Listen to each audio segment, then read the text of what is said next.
Hello, my name is Julie Judd, and I'm the President of CODA Australia. This is a translation of a media release for immediate release. And the title of the media release is Award Promotes the Abuse of Deaf People. This is to happen in June 2010. The recent budget announcement by the Queensland State Government to award over $4 million to the Hear and Say Centre in Brisbane perpetuates and reinforces the view that deaf children should be educated in a manner that has been proven to be unsuccessful and denies deaf children the opportunity to acquire Auslan, Australian Sign Language. The type of methodology and practice promoted by the Hear and Say Centre is in breach of the UN Convention on the Human Rights of People who are Deaf. The Queensland Government has deeply offended and angered members of the Australian deaf community and members of CODA Australia by awarding the Hear and Say Centre's Managing Director, Miss Dimity Dornan, with the Queenslander of the Year award. Her exclusive support of the auditory verbal approach at the Hear and Say Centre and strict prohibition of the use of Auslan insults our organisation and the signing deaf community throughout Australia. The deaf community have suffered enough with the appalling educational opportunities afforded to them in this country.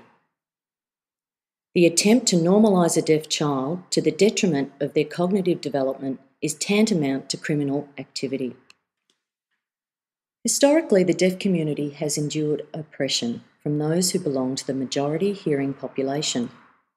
This has been borne primarily due to ignorance regarding issues that impact the communication needs of deaf people. In efforts to normalise deaf children, the practice of teaching them how to speak and read lips prevailed over instruction in reading, writing, and mathematics, and the learning of life skills.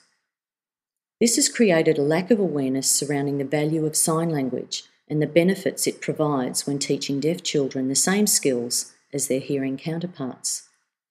A negative attitude towards the use of Auslan has persisted until recently, when sign language was officially recognised as a true, living and complete language with its own syntax, grammar and lexicon. Positively, changes are taking place due to the Australian Government's ratification of the United Nations Convention on the Rights of Persons with Disabilities in 2008. Deaf people now have the freedom and right to choose a language of their choice. Specifically, Article 30 in the optional protocol states, "Persons with disabilities shall be entitled on an equal basis with others to recognition and support of their specific cultural and linguistic identity, including sign languages and deaf culture." Extensive research in the area of linguistics and neurological language learning has proven that sign language is the most easily accessible language for people who are deaf. This is due to the fact that spoken English requires a functioning auditory verbal loop in order to facilitate comprehension in the developmental years, an attribute that most deaf people do not have. In light of service provision inequities servicing the Queensland deaf population, it is immoral that such a large amount of additional funds have been allocated to the Hear and Say Centre, promoting the speech of deaf children.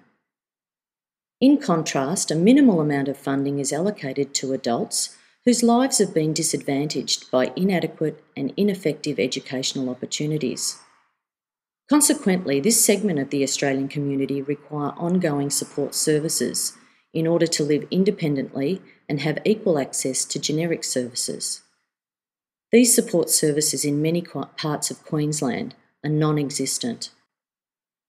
Further to this, Ms Dornan's comment that deaf is not deaf anymore is pure conjecture. She does not represent or serve parents of deaf children or deaf children themselves throughout their lifelong journey as deaf people. A deaf child's hearing will not magically reappear because that child learns how to speak or read lips. The practice at the Hear and Say Centre is both disturbing and discriminatory. A deaf child who has a cochlear implant, even though it may be successful, does not hear perfectly. When the technology is not functioning, the child continues to be deaf. In addition, only about a third of all deaf children are suitable candidates for an implant. This leaves 2/3 of deaf children unsupported and disregarded by the Hear and Say Centre. How is this practice worthy of such an award? The majority of deaf adults in our community have been denied access to Auslan in their formative years. Many of these individuals did not have opportunities to meet other deaf people until adulthood. This has resulted in a high proportion of mental health conditions amongst the deaf population. The flawed theoretical view dismissing the use of sign language has regained support in recent times and widely promoted by the Hear and Say Centre.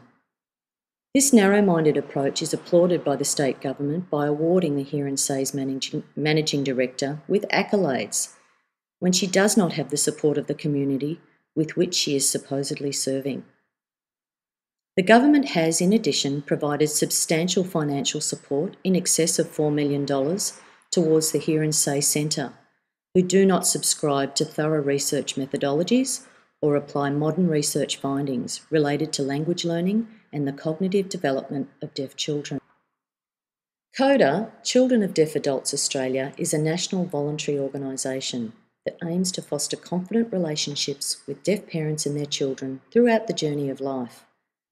We aim to promote awareness of the cultural and linguistic dynamics within families where there are one or more members that are deaf. CODA Australia supports CODAs regardless of their age or their parents' mode of communication. Membership to CODA Australia offers support to adults who are not deaf, who have been raised by deaf parents. Our organisation promotes the inclusion of Auslan, Australian Sign Language, the language of the deaf community within Australia, as an integral part of the range of communication skills taught to all deaf children. This press release outlines the deprivation of language and cultural identity that deaf Australians have had to endure for decades. The language eradication that was endured through the period of assimilation for the Indigenous Australian population demonstrates a chilling example of how a minority group can so easily be abused by those in power. Auslan is the native language of the majority of our members who are not deaf themselves. Thank you.